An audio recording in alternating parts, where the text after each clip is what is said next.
filmes, de desenhos e sua aplicação jurídica.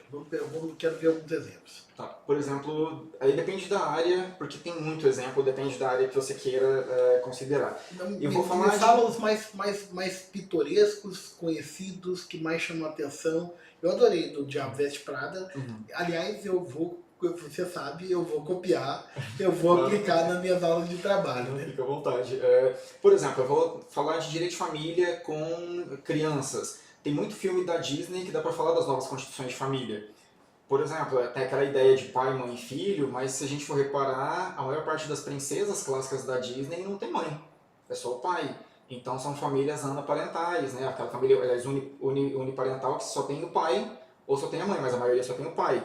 A Jasmine só tem o pai, né, que é o sultão, a Ariel só tem o pai, que é o tritão, a Bela só tem o pai, a Cinderela, né, ela tinha o rei, né, que era o pai dela também, a mãe acho que até morre quando ela já está mais velha. A Branca de Neve só tinha o pai, né, até o pai morrer, ela fica com a madrasta, por conta de uma questão histórica, né, que aí você ajuda a trabalhar também história com os alunos, que são contos de uma época medieval em que muitas mulheres morriam no parto.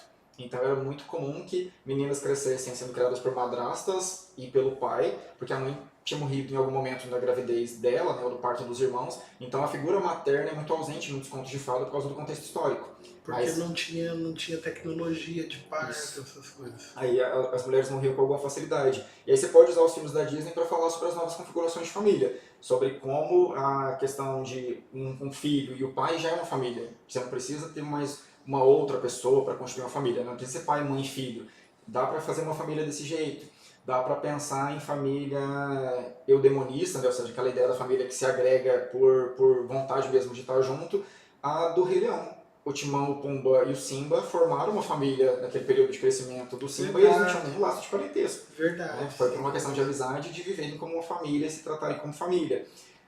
Outra coisa, né, para discutir direito de família, tem um meme na internet que eu acho engraçado, que fala que a Cinderela não precisava de um príncipe.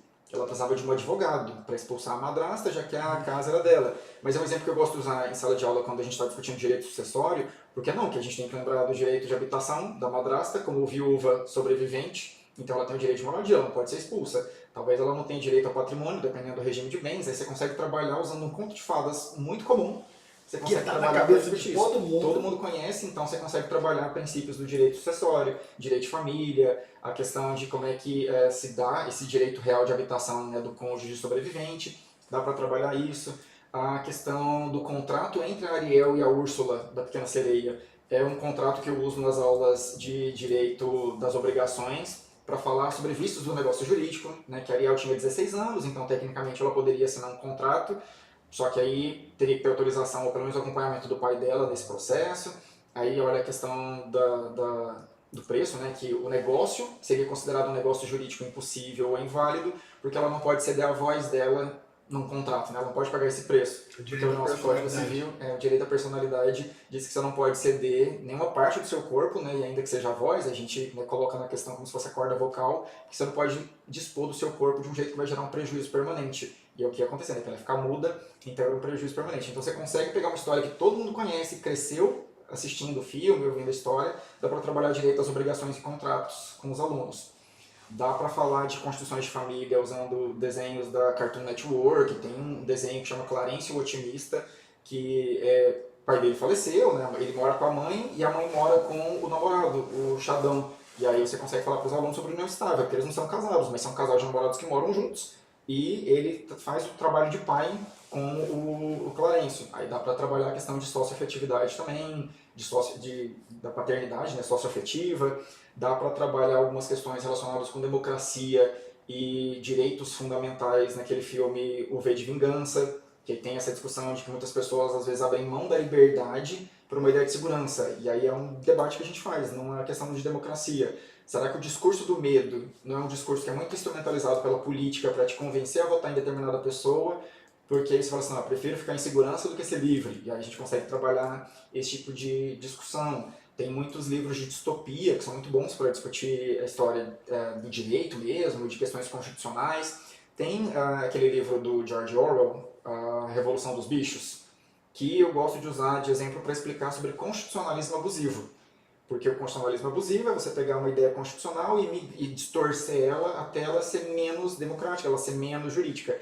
E na Revolução dos Bichos isso acontece. Quando eles criam, né, o animalismo, que são as leis fundamentais dos animais, depois os porcos eles começam a adulterar, aparentemente não tem muito problema, eles só começam a acrescentar alguns detalhes, e aí antes a regra de que todos os animais eram iguais acabou sendo distorcido para virar. Todos os animais são iguais, mas alguns são mais iguais do que os outros. E aí a gente consegue ver como às vezes a Constituição ela vai mudando, para falar, por exemplo, dos perigos de emendas constitucionais, como às vezes a Constituição ela vai mudando para acabar entrando em contradição com o que eram as promessas constitucionais originais, com a ideia da liberdade, dos direitos fundamentais, com ideias segregatórias. Então a arte tem várias possibilidades para a gente trabalhar em sala de aula, para falar em palestras com pessoas que não são da área do direito, porque elas conseguem assimilar melhor esses conteúdos. Dá para usar exemplo de novelas, a nossa legislação mesmo sobre o direito ao nome de pessoas trans, né, e até alguns reconhecimentos de direito de pessoas trans, no Brasil andou muito naquela novela das 8, que eu não vou lembrar o nome, que eu também não sou tão noveleiro assim,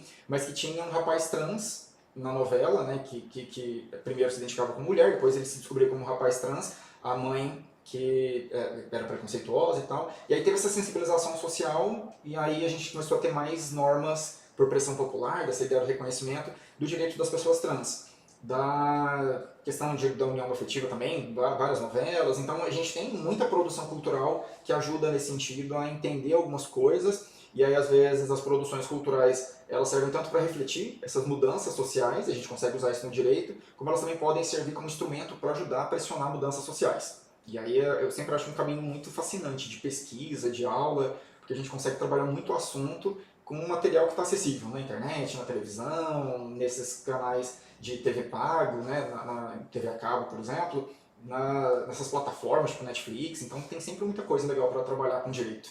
E você percebeu, não sei se foi empírico ou se foi epistemológico, que isso aí é o método construtivista aplicado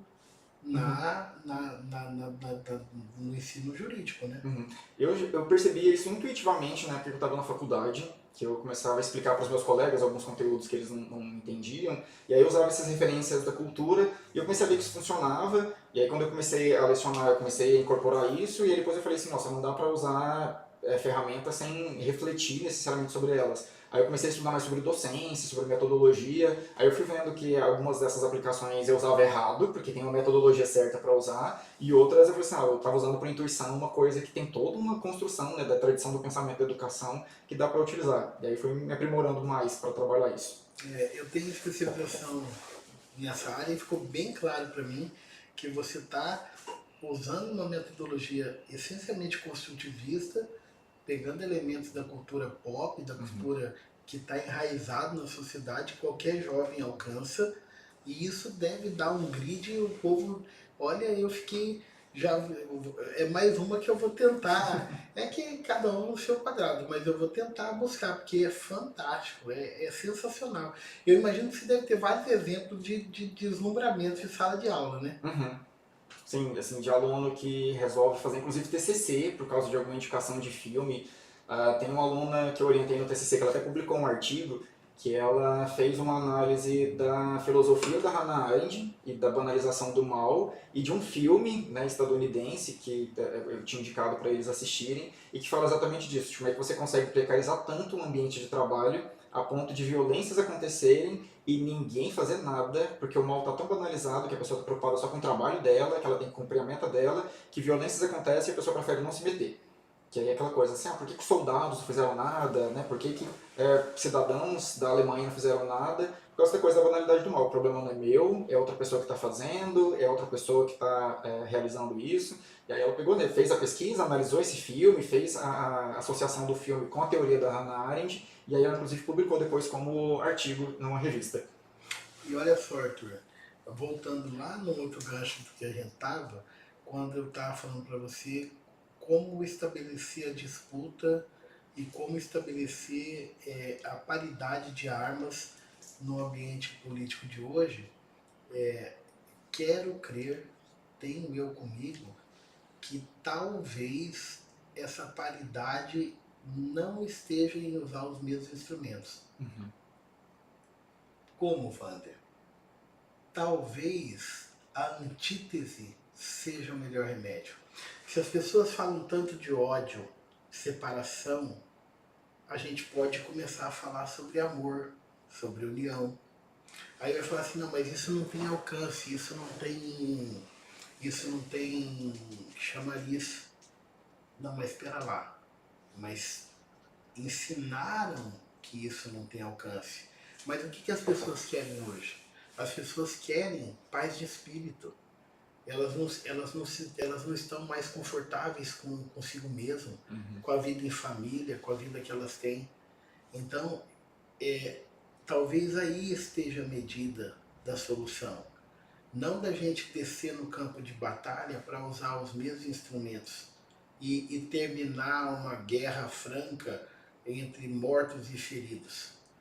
Não, talvez o caminho esteja em buscarmos mostrar uma outra face de argumentação que não vai... aquela questão, eu posso te ofender como eu quiser, mas você vai receber a ofensa, a forma como você recebe a ofensa pertence a você, né? Então, e a forma como você faz esse link do direito com esses exemplos, me parece que é um exemplo de como se debater, de como talvez superar esse estado de coisas. Porque não é interessante, não fica carismático, não chama atenção, não faz as pessoas refletirem. Eu tenho certeza que, quando eu falei que você vinha aqui, vários alunos, nossa, o professor Arthur é massa, o professor Arthur é 10, o professor Arthur é o máximo. Por quê? Porque talvez você encontrou esse veículo de comunicação. Esse veículo de comunicação que alcança as pessoas, mas sem ser pelo ódio, sem ser pelo revanchismo, pelo sectarismo.